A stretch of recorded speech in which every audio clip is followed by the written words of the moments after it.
यस्सु के लासानी लाख्ता नाम में आपको सलाम। आए हम दुआ करें। ऐ आसमानी बाप, मैं तेरी मिन्नत करता हूँ, तू कलाम की गहराइयों को हम पर आश्कारा कर, और जब तेरा कलाम सुने तो खुदावन हमारी जिंदगियों में गहरे तौर पर काम करे, और तेरे कलाम का एक एक लफ्ज हमारी जिंदगियों पर असरअंदाज हो, और हमारी सोचें, हमारे ख्यालात मुकम्मल बदलें, मुकम्मल निजात पाएं, मुकम्मल रहाई पाएं, रूह में आगे बढ़ें और तेरे कलाम से कांपें और थरथराते रहें। यीशु के कादर नाम से आमीन।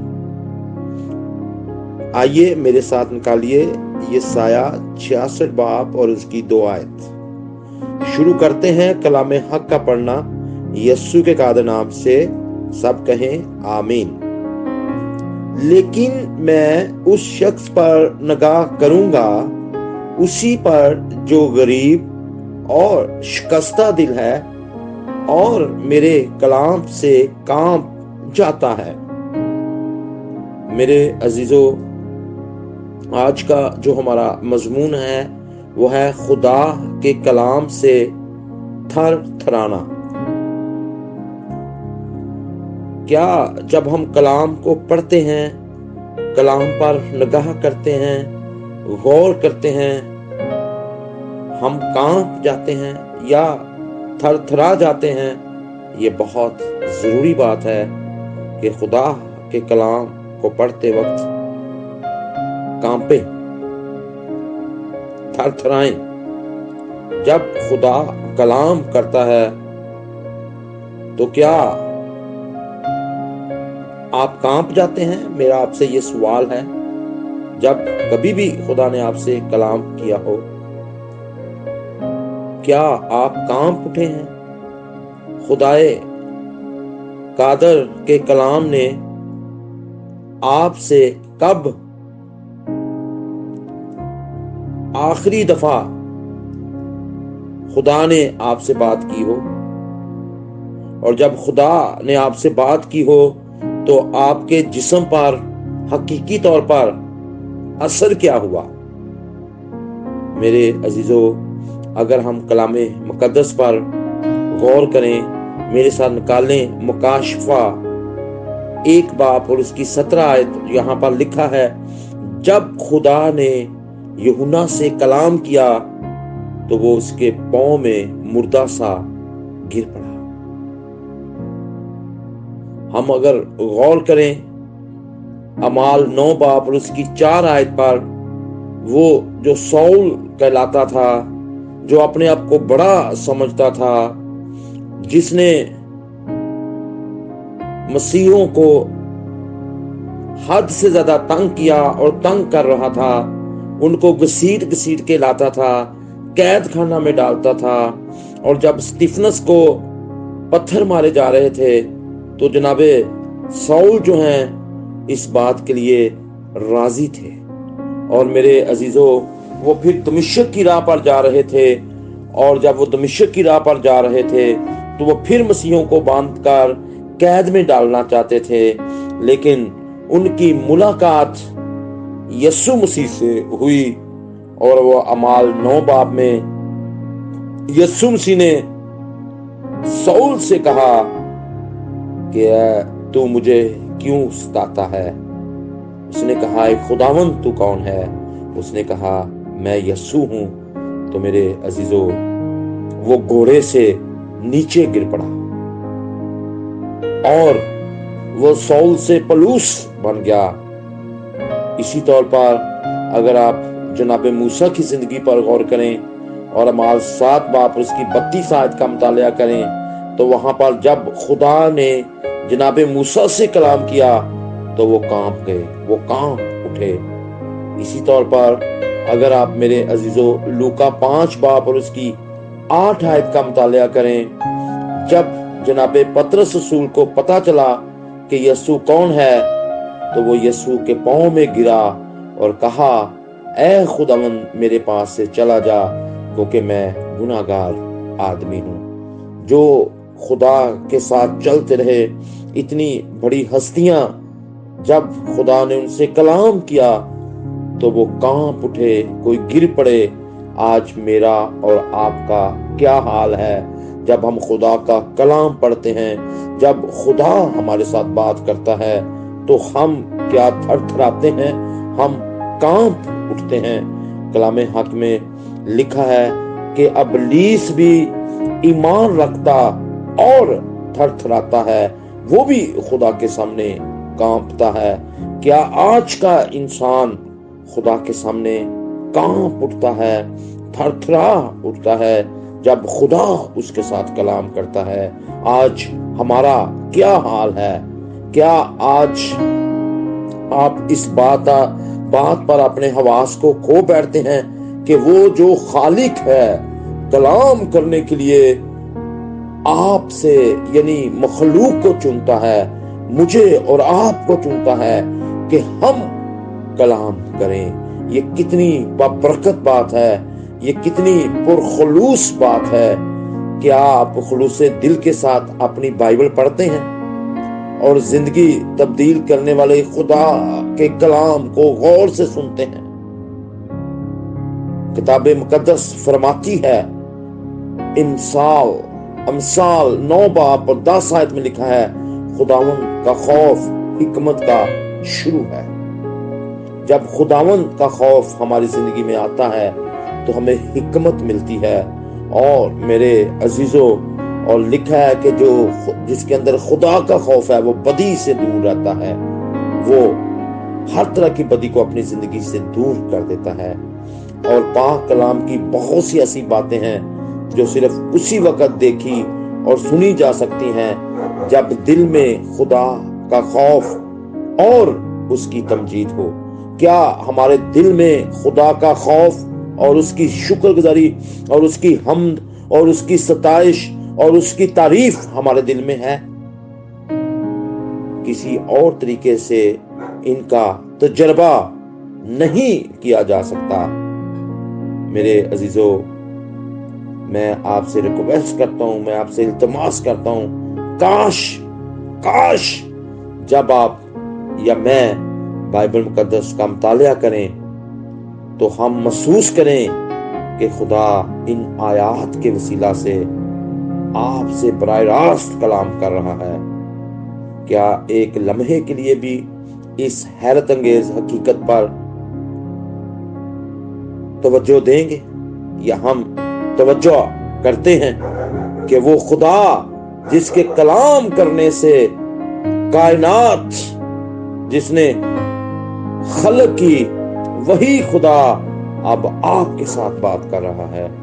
اگر مسیح کے بولنے سے مردے جی اٹھتے ہیں، طوفان تھم جاتے ہیں۔ اگر ہم غور کریں کہ جب کشتی میں یسوع مسیح تھے تو شاگرد بھی یسوع مسیح کے ساتھ تھے، اور یسوع مسیح پیچھے کشتی میں سو گئے، اور جب وہ جا رہے تھے تو کشتی میں بڑا طوفان آیا، پانی کی بڑی بڑی لہریں تھیں۔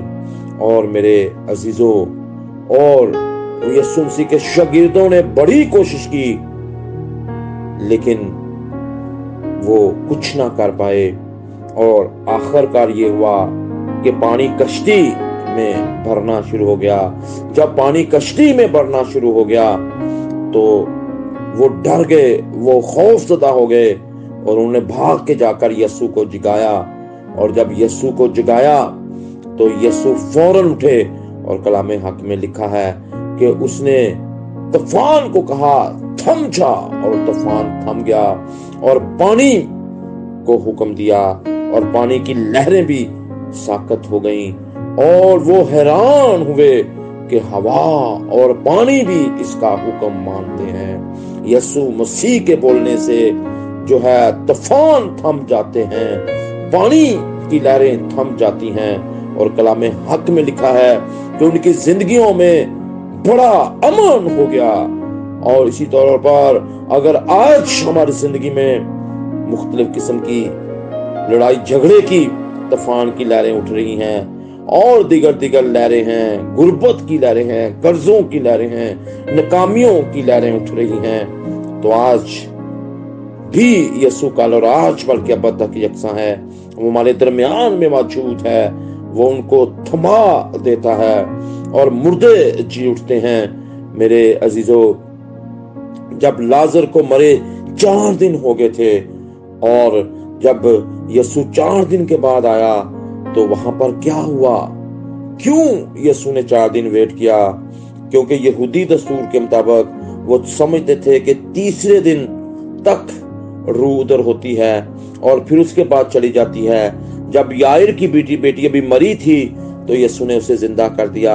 इसी तौर पर जब वो जो बेवा थी, नाइन शायर की बेवा, उसका बेटा भी मरा था तो कब्रिस्तान में लेके जा रहे थे, यीशु ने उसी वक्त जिंदा कर दिया।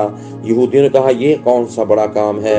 यीशु ने वहां से ही रूह उसके अंदर डाल दी और उनको जिंदा कर दिया, हालांकि ये बहुत बड़ा काम था। यीशु ने फिर तीसरे दिन नहीं, चौथे दिन लाजर को जिंदा किया और उनको बताया कि अब रूह चली जा चुकी है और जमीन और आसमान का अख्तियार मेरे पास है, मेरे कहने से मुर्दे जिंदा होते हैं। और यीशु मसीह ने जब कब्र पर गए तो उन्होंने पहले शुक्रगुजारी की। उन्होंने कहा, ऐ बाप मैं तेरा शुक्र करता हूँ, तू हमेशा मेरी सुनता है और तूने आज भी मेरी सुन ली। और कहा कि ऐ लाजर बाहर आ जा। मेरे अजीजों, मैं ये समझता हूँ कि यीशु मसीह के पास इतना अख्तियार है, अगर वो लाजर का नाम ना लेते तो वहां पर ये कहते कब्रिस्तान में खड़े होके ऐ मुर्दों बाहर आ जाओ, तो जितने कब्रों में मुर्दे थे सारे कब्रों से बाहर आ जाने थे। इसलिए यीशु ने स्पेसिफिक करके लाजर को कहा कि ऐ लाजर बाहर आ जा। और कहते कि मैं तो जानता था कि मेरी बात सुनता है और मैंने ये इसलिए किया कि ताकि तुम ईमान लाओ। तो यीशु मसीह के वसीला से, उनके बोलने से तूफान थम जाते हैं और पानी की लहरें थम जाती हैं, आंधी तूफान थम जाते हैं, मुर्दे जिंदा हो जाते हैं और वो हुक्म करे तो बदरूहें निकल जाती हैं। जब हम गौर करते हैं गरासीनियों के इलाका में जब यीशु मसीह गया, मरकस 5 बाब में आप पढ़ सकते हैं, तो वहां पर एक शख्स में बदरूहों का लश्कर था जो 2000 से 6000 के करीब होता है। तो उन्हें कहा, वो यीशु को पहचान गई कि तू खुदा का कुदूस है, तू खुदा का बेटा है, तू हमें वक्त से पहले क्यों अजाब में डालने आ गया है? पर मेरे अजीजों, उन्होंने कहा तू हमें हुक्म दे कि हम सूवरों में चली जाएं। और मैं यीशु मसीह के कहने से वो सूवरों में चली गई और 2000 का गौल था, सारे किराड़े में से गिरकर वो सूअर सारे मर गए और बंदा वो आजाद हो गया जिसने कभी कपड़े नहीं पहने थे, जो बेड़ियों को तोड़ देता था, जो जंजीरों के टुकड़े टुकड़े कर देता था, जो किसी के काबू में नहीं आता था। और यीशु के कहने से सारी बदरूहें निकल गईं और वो कपड़े पहनकर यीशु के कदमों में बैठा हुआ था। इसलिए यीशु के बोलने में इतनी पावर थी और इतनी ताकत यीशु के बोलने में थी और बड़े बड़े काम होते थे। मरीज जो हैं वो शिफा पाते थे। अगर आप यूहन्ना 5 बाब का मुतालिया करें तो वहां पर बैत हस्ता का एक हौज था, वहां पर फरिश्ता आकर पानी हिलाता था और जो पहले जैसे ही फरिश्ता पानी हिलाता था, छलांग लगाता था उसमें, वो किसी भी मर्ज में मुब्तला होता और वो शिफा पा जाता। पर मेरे अजीजों, एक शख्स वहां पर उसकी चारपाई वहां पर रखी हुई थी और वो 38 साल से, तकरीबन 38 साल से वहां पर था। तो मेरे अजीजों, जब यीशु गया तो वो यीशु को शिकायत करने लगा कि मैं उठकर जा नहीं सकता, कोई मेरे पास मौजूद नहीं है कि जो मुझे उठाकर उस वक्त पानी में डाल दे, इसलिए मैं 38 बरस से यहाँ पर इंतजार कर रहा हूँ। मेरे अजीजों, वो मेरे और आपके यीशु का ही वेट कर रहा था।